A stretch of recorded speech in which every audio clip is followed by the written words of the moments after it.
예수께서 무리를 보시고 산에 올라가 앉으시니 제자들이 나온지라 입을 열어 가르쳐 이르시되 심령이 가난한 자는 복이 있나니 천국이 그들의 것이며 애통하는 자는 복이 있나니 그들이 위로를 받을 것이며 온유한 자는 복이 있나니 그들이 땅을 기업으로 받을 것이며 의에 줄이고 목마른 자는 복이 있나니 그들이 배부를 것이며 긍휼히 여기는 자는 복이 있나니 그들이 긍휼히 여김을 받을 것이며 마음이 정결한 자는 복이 있나니 그들이 하나님을 볼 것이며 화평케 하는 자는 복이 있나니 그들이 하나님의 아들이라 일컬음을 받을 것이며 의를 위하여 박해를 받는 자는 복이 있나니 천국이 그들의 것임이라. 나로 말미암아 너희를 욕하고 박해하고 거짓으로 너희를 거슬려 모든 악한 말을 할 때에는 너희에게 복이 있나니 기뻐하고 즐거워하라. 하늘에서 너희의 상이 큼이라. 너희 전에 있던 선지자들도 이같이 박해하였느니라. 네, 마태복음 5장에서 시작되는 우리가 이 말씀을 팔복의 말씀이라고 하죠. 이건 마태복음 5장입니다. 예수님이 침례 요한이 앞에 나아가 나도 침례를 받아야 할 것이라. 죄가 없으신 예수님이 침례를 받으시면서 요단강에서 나오실 때 하늘의 문이 열리고 하나님의 음성이 들려서 이는 내 사랑하는 아들이요 내가 기뻐하는 자라.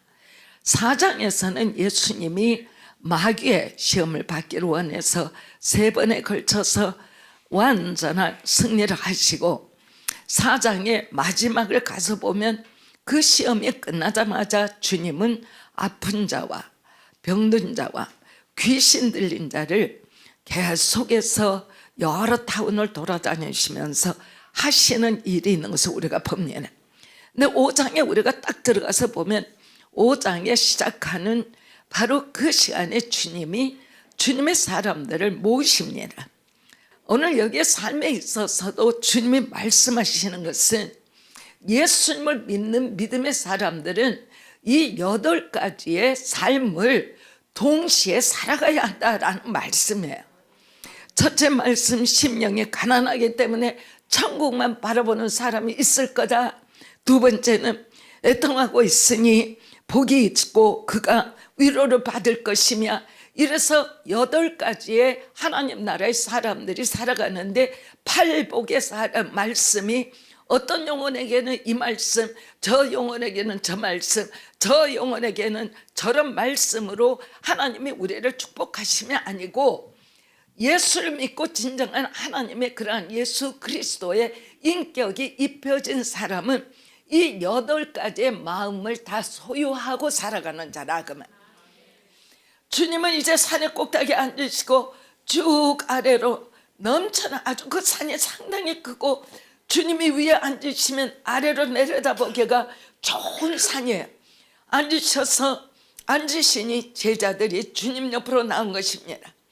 드디어 이제 모든 사람이 준비가 되면 예수님께서 입을 열어 가르쳐 이르시되, 이 8가지의 팔복은 동시에 우리가 소유하고 있어야 돼요. 오늘 여러분들이 잘 들으세요. 이 8가지의 심령이 없으면 여러분들은 오늘도 말에 세상의 탐욕과 거짓과 음란과 도적과 이런 것을 여러분들은 말을 하고 주님이 우리에게 경계해 주시는 말씀이 안에 없어 교회 예배는 오지만 여러분의 삶은 세상을 쫓아가고 있는 것이다. 그러면 마음의 상태를 8가지로 이런 마음을 가져야 너희가 나를 따를 수 있다. 이러한 마음이 곧 나의 제자가 되는 마음이다. 그러면 마음이 가난한 자, 여러분들이 오늘 정말 우리가 마음이 가난할까? 마음이 가난해라. 마음이 가난해라. 마음이 가난해야 한다. 예수님은 무슨 말씀? 내가 하늘 보자 그 엄청난 온 우주 만물, 우리는 그를 은하수 우리가 살고 있는 은하수 끝도 못 봐. 지구의 저 끝도 못 봐. 그런데 주님은 모든 것을 창조하셨기 때문에 우주가 돌아가는 모든 것을 아시는데도 불구하고 이 땅에 있는 하나님의 형상의 영혼들을 구원하시기 위하여 이 모든 것을 다 내려놓고 이 땅에 오신 주님.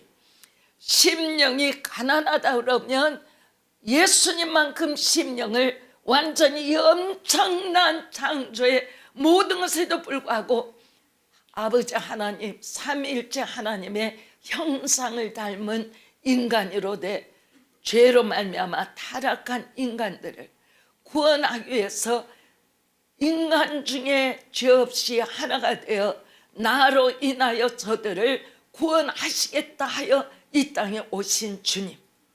기독교는 여러분들이 교회 간다, 신앙생활한다, 기도한다, 턱도 없는 일에 왜 나를 하나님이 구원하셨을까? 나 같은 이 형편도 아닌 이 하나의 몸을 위해서 예수님께서 천지 하늘에 보자 모든 것을 내려놓고 이 땅에 오셔서 네가 나를 사랑하는 내 딸이 되기를 원하여 내가 이 땅에 온 것은 너 때문이란다. 기독교는 종교가 아니에요. 종교로 생각하면 여러분들은 하나님의 자녀들이 아니기 때문에 하나님만을 알아야 내가 누구인가를 안다. 심령이 가난한 자는 복이 있나니 천국이 그들의 것이며 해서 마음이 어떻게 말해야 되나, 가난해져라, 욕심내지 마라, 마음이 깨끗해져라. 그 다음에 보면 나오죠. 마음이 청결한 자. 마음이 청결하면 남하고 항상 화평하게 하는 자. 마음이 청결하면 하나님의 의를 위하여 박해를 받는 자. 마음이 청결하면 언제든지 남을 앞세우고 자기는 온유하여 남이 내 것을 가져간다 할지라도 그래 그럴 수 있어 가져가세요. 내 마음이 의에 줄이고 목마르기 때문에 하나님의 뜻 가운데 있으면 배불러지고, 8가지 이 축복은 여러분들이 날마다 하나님이 8가지의 팔복의 말씀이 오늘도 내가 직장이나 오늘도 내가 어디 가거나 학교를 가거나 어디를 가거나 이 팔복의 말씀의 인격이 내 인격이 되기를 원하고, 절대적으로 어느 순간이라 할지라도 성령이여 이 팔복의 말씀에 기준하여 하나님만이 영광 받으시면 나는 되었습니다. 그것이 다 그 말을 아셨죠? 그래서 팔복의 말씀은 세상에게 말씀하신 게 아니라 하나님의 자녀들에게 말씀하신, 예수 그리스도인이 되는 크리스찬의 삶의 진정한 모습을 어떻게 그려내야 되느냐. 예수를 믿는 사람의 진정한 모습은 이 8가지의 팔복의 말씀이 그대로 내 인격이 될 때 드디어 하나님께서는 너는 내 것이라고 바라볼 수 있게 된다 그 말. 아멘. 이러한 성품들은 하나하나 길러지는 것이 아니고 8가지의 성품들이 동시에 한꺼번에 내게 주어지는 것. 그러니까 심령이 가난한 자는 애통하는 마음이 있고, 애통한 자는 온유한 마음이 있으며, 온유한 자는 의에 줄이고 목마른 자가 될 것이고, 그러한 사람은 남에게 긍휼을 베푸는 자가 될 것이고, 이러한 사람들은 마음이 너무나 청결하여 깨끗해서 투명할 것이고, 그리고 마음이 청결한 사람 누구에게라도 화평케 하는 역사가 있을 거고, 화평케 하고 여기까지 온 사람은 의를 위하여 자기가 참으로 억울하게도 어려운 자리에 들어가도 불평하지 아니하고 의를 위하여 자기 생명을 내려놓을 수 있는 그러한 사람들이 된다. 기독교인, 누가 기독교인입니까? 팔복의 연합이 되는 인격이 그리스도인이에요. 이 팔복의 말씀을 생각조차 하지 못하고 있다 그러면 교회는 아니지만 확신 기독교인, 이름만 기독교인이라지 본질은 기독교인이 아니라 확신 기독교인. 얼마나 무서워요. 이 땅에서는 집사, 장로, 권사 나를 불러주겠지만 내 생명이 다할 때 너는 어디 번지으니 하늘 아래는 네가 올 자리가 없다. 너에게 속한 자리로 가려무나 어디로 가? 불못으로 가야 되겠죠. 하늘에 내 자리가 없는데. 그렇기 때문에 기독교인을 사는 것은 입에서 나오는 내 생각대로 마음대로 할 수 있는 것이 전혀 아닌, 정말 때마다 시마다 내가 하는 말이 내가 가는 길에 하늘의 문을 여는가를 삼가 겸손이 굉장히 중요한 덕목이 된다. 그래서 이 성품들은 동시적으로 이루어지는 것이고, 우리의 성품을, 이 모든 것이 우리의 성품을 변화시켜 나아가는 것입니다. 우리가 이제 성령 열매도 9가지죠. 사랑과 희락과 화평과 온유와 자비와 양선과 오래 참음과 충성과 절제는 성령의 열매가 다 따로 시간에 다른 환경에서 열매 맺는 것이 아니라 그 9가지 열매는 항시 똑같은 9가지 열매는 내가 움직이고 생활하는 데 따라서 언제든지 9가지 열매 중에 사랑이 빠져도 안 돼. 기쁨이 빠져도 안 돼. 사랑이라고 화평, 하나님의 사랑이 있고 기쁨이 있으면 그 사람은 항상 평강해요. 화평해요. 9가지의 성령의 열매도 동시적으로 역사된다 그 말 아셨죠? 그래서 하나님이 주시는 팔복의 축복, 이것은 굉장히 놀라운 것이고, 어떤 것은 더 중요하고 어떤 것은 덜 중요한 것이 아니라 이 8가지의 팔복의 말씀의 8가지 요소는 똑같은 분량으로 똑같이 우리에게 다 중요한 하나님의 말씀이다 그 말입니다. 마음이 가난한 자는 애통하지 아니할 수가 없고, 애통하는 사람은 그의 심지가 온유하여, 온유하다라는 말은 내 것이 없이 내 것에 대한 욕심이 아니라 누구에게든지 상대가 나를 통하여 도움을 얻고자 하면 내 것이 사라진다 할지라도 내가 남을 돕는 일에 앞서가 버리는 훈련된 마음을 말해요. 말이 회초리로, 그리고 훈련시키는 사람이 말을 타고 다니면서 그 자연에서 뛰던 말이 훈련이 되어서 주인에게 응답하여 이제 말을 끌고 가는 대로 대답하는 것과 똑같은 그러한 것이 믿음의 사람에 있어서 우리들에게도 다 있죠. 훈련이. 믿음의 훈련이 없는 사람이 어디 있어요? 참 수만 가지 간증이 많죠. 어떤 사람은 병으로, 어떤 사람은 물질로, 어떤 사람은 오해로, 어떤 사람은 실패로, 어떤 사람은 가난으로, 하여튼 그 카테고리 안에도 굉장히 많은, 다른 사람은 안 그럴 것 같은데 나만 왜 하나님을 훈련시킬까?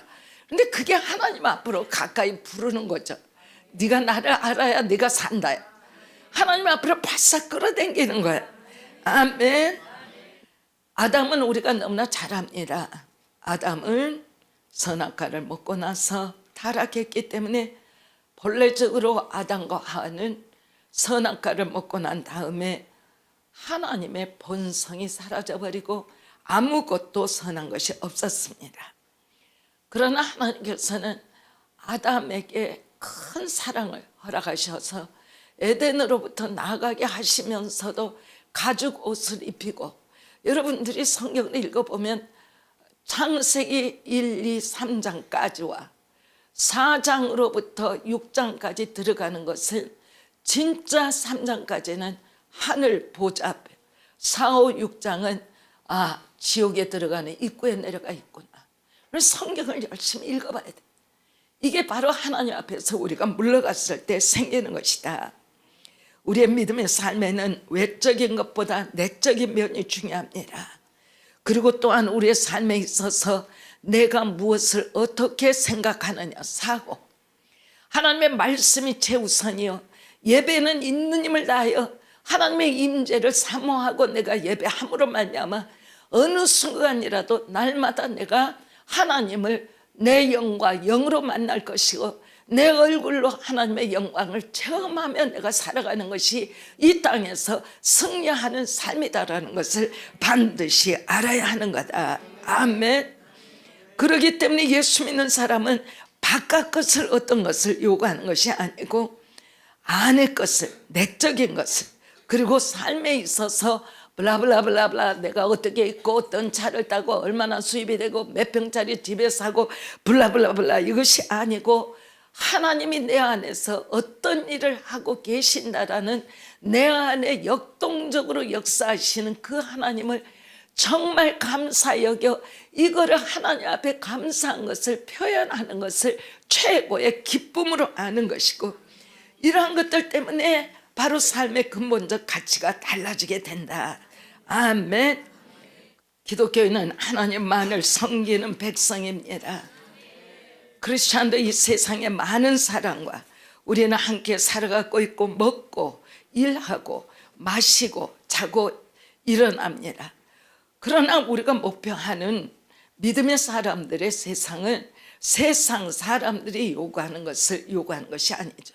세상은 무엇을 먹을까, 무엇을 마실까, 무엇을 입을까에 대한 끊임없는 관심이 있다라고 주님 자신이 우리에게 가르쳐 주세요. 그러나 그리스도인들은 주님이 말씀하시는 마태복음 6장의 말씀은 너희는 무엇을 먹을까, 무엇을 마실까, 무엇을 입을까에 매달리지 마라. 너희는 하나님의 나라와 그의 의를 쉼없이 추구해 끝없이 하나님을 찾고 추구해 가는 자들이다. 그러면 주님이 산에 올라 하셨던 산상속에서는 그리스도인의 모습을 정반대로 자신의 철저한 무능력, 자신의 철저한 한계점, 자신의 철저한 약점을 드러내어 전적으로 하나님을 의지함으로 말미암아 하나님 안에서 하나님이 우리를 만드신 하나님 안에서의 내 모습을 회복하라 그 말이에요. 회복하라. 오직 누구만 해요? 믿음의 사람만 가능해. 믿음의 사람만 하나님 안에서 가능하다 그 말이에요. 아멘. 절대적으로 믿음의 사람들은 바보가 아닙니다. 절대적으로 믿음의 사람은 무력한 사람이 아닙니다. 믿음의 사람은 절대적으로 전지하시고 전능하신 하나님을 의지하여 하나님의 전능하심이 우리에게 공급되고 하늘과 땅에 있는 하나님의 백성들이 교통함으로 말미암아 성경을 통하고 기도를 통하고 성령의 충만함을 통하고 교회 교제를 통하여 세상이 감히 감당할 수 없는 그러한 관계를 서로 나누어 살아가며 축복하는 것이 교회요 셀이다 그 말이에요. 이거를 할 수 있는 것이 교회 안에 있다 그 말이에요. 하나님 앞에 그러한 것들을 가져가는 것이다. 이것은 교회가 갖는 내면적 성품입니다. 이것은 교회가 갖는 영적 성품입니다. 세상은 겉모습을 봅니다. 미모를 봅니다. 지위를 봅니다. 사회적 계급을 봅니다. 계급이 높아지면 목소리도 높아집니다. 의자가 커지면 행동도 커집니다. 돈이 많으면 사람들이 따라다닙니다. 그러나 팔복에 있는 하나님이 주신 말씀은 우리의 영혼의 가치에 대해서 말씀하십니다. 우리가 갖는 믿음 안에서의 내적인 영혼의 가치를 말씀하시는 것입니다. 그리스도인에게 중요한 것은 그가 어떠한 성품의 소유자인 것을 하나님은 말씀하고 계시는 것입니다. 죄인의 성품이 아니면 거듭나서 천국으로 향하는 성품으로 살아가라라는 거예요. 이 성품의 8가지는 하늘에 속한 성품, 천국에 있는 성품을 예수를 받아들였느냐, 천국에 오기 전에 이 8가지의 성품을 이 땅에서 너희가 행함으로 그러한 인격을 먼저 체험하고 소유하라요. 아멘. 아멘. 알아들어요. 우리의 성품이 변화되지 아니할 때는 주님을 온전히 섬기는 것은 굉장히 어렵습니다. 미안합니다. 성품도 안 변하고 고집도 안 변하고 자기 본질도 변하지 않았는데 하나님의 말씀을 성경을 학교 교과서라 생각하여 그거 읽고 머리로 이렇게 하면 기독교인이 되겠다. No! 기독교인은 반드시 철저한 혼과 육의 변화이기 전에 영이 변화됨으로 하나님과 교제할 수 있어요. 여러분들이 박사랄지라도 이 책 읽는다고 알아들어. 내가 예수 믿고 구원을 받아야 하나님의 말씀이 우와, 이거를 모르고 내가 학교를 박사일까지 학교를 다니면 내가 유식하다라고 생각해. 무슨 소리예요? 하나님 말씀에는 이 땅에 유식이 없어요.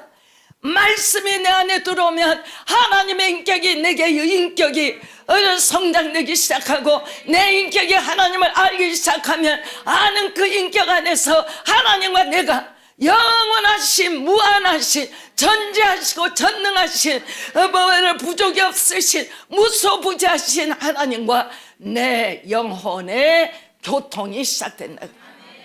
무엇이 진리고 무엇이 가짜며 무엇에 내가 함께 할 수 있고 무엇에는 등을 돌려야 한다라는 정확한 삶의 가치관에 내가 설 자리를 알기 시작. 기독교회는 이거 가르쳐주는 데가 없어요. 하나님만이 진리의 법원이에요. 아멘. 아멘. 네, 5장 3절의 말씀입니다. 하나님은 우리에게 너의 마음이 가난해야 한다. 가난하십니까? 나는 하나님 계시니까 하나님 주신 대로 나는 살 거야. 하나님은 여러분들을 바보를 만드십니까? 가난하게 하십니까? 하나님은 안 그러시죠. 그런데 내 마음이 가난하면 내가 하나님 앞에 이 마음이 가난한 자는 뭐라 그랬어요? 천국이 그들의 것이며 그랬어요.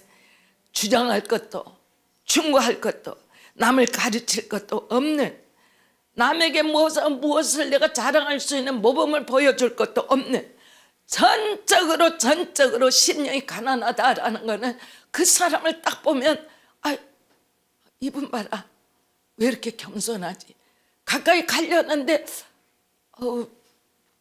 부자인 것도 아니고 막 명석한 것도 아니고, 그런데 그 옆에 딱 가려면 뭔가 깨끗하고 너무 겸손한 것이 있어. 딱 하고자 하는 말이 절제가 되고 그냥 그 옆에 있는 것이 좋은 거. 그래서 굉장히 좋은 거다. 마음의 가난. 여러분들의 마음의 가난을 단 하루라도 노력해봐요. 마음의 가난이 있으면 욕심이 없기 때문에 하나님 앞에 지독히 가까이 나아갈 수가 있다라는 말. 이거를 빼버리고 하나님의 뜻을 이루겠다요.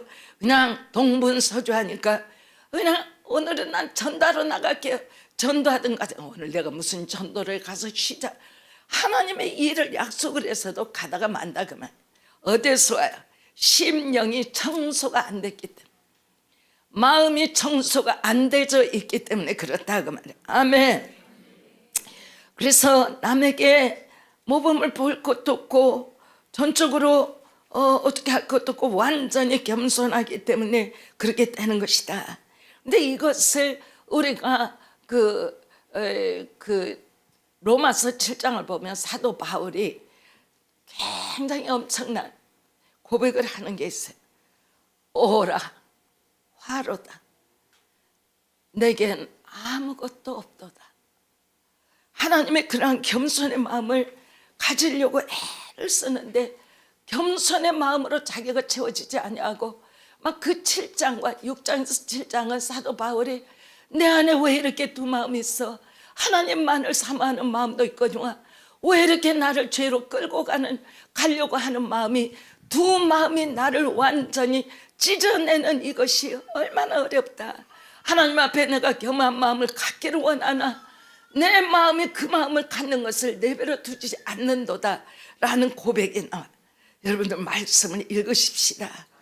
하나님의 긍휼과 은총, 하나님의 사랑과 용서 외에 우리가 기대하는 것은 너무나 과욕입니다. 영적으로 가난함이 하나님의 긍휼을 체험할 수 있고 하나님의 사랑을 체험할 수 있고 하나님의 용서를 체험할 수 있는 것, 하나님 앞에 정말 내가 내 영혼이 주를 찾을 수 있도록 정결하고 내 영혼이 가난하기를 원합니다. 가난한 마음은 우리가 하나님 앞에서 죄와 무능력을 발견하도록 하는 능력이 있습니다. 하나님, 내가 가난해질수록 하나님의 영은 거룩으로 우리에게 오시고 하나님의 영광으로 인하여 내 앞에 하나님의 영광이 올 때는 그대로 내 자신이 산산조각이라고, 나는 아무것도 아니고 주님만이 계시다라는 것을 깨닫기 시작한다라는, 이거를 우리가 말하여 하나님 앞에 깨어져 버린다라고 말해. 성경이 말하는 축복받는 그 의미는 마음의 문제라고 했습니다. 5장 마음의 문제를 가지고 우리가 말씀을 듣고 있어요. 예수님이 이 땅에 오셔서 제일 먼저 마음에 대해서 말을 빼어넣었더라면 정말 그때 당시에 군중들은 예수님을 완전히 영웅으로 받들었을 것입니다. 이스라엘 백성들은 너무 가난했습니다. 로마 정부에 착취당했고, 로마가 모든 것에 압박했고, 그리고 유대 백성들은 식민지 생활을 했습니다. 생기라고는 아무것도 없었습니다. 삶은 너무나 초라했습니다. 보잘것없는 백성들이었습니다. 하기 때문에 유대인들은 삶에 아무 소망이 없었습니다. 그런데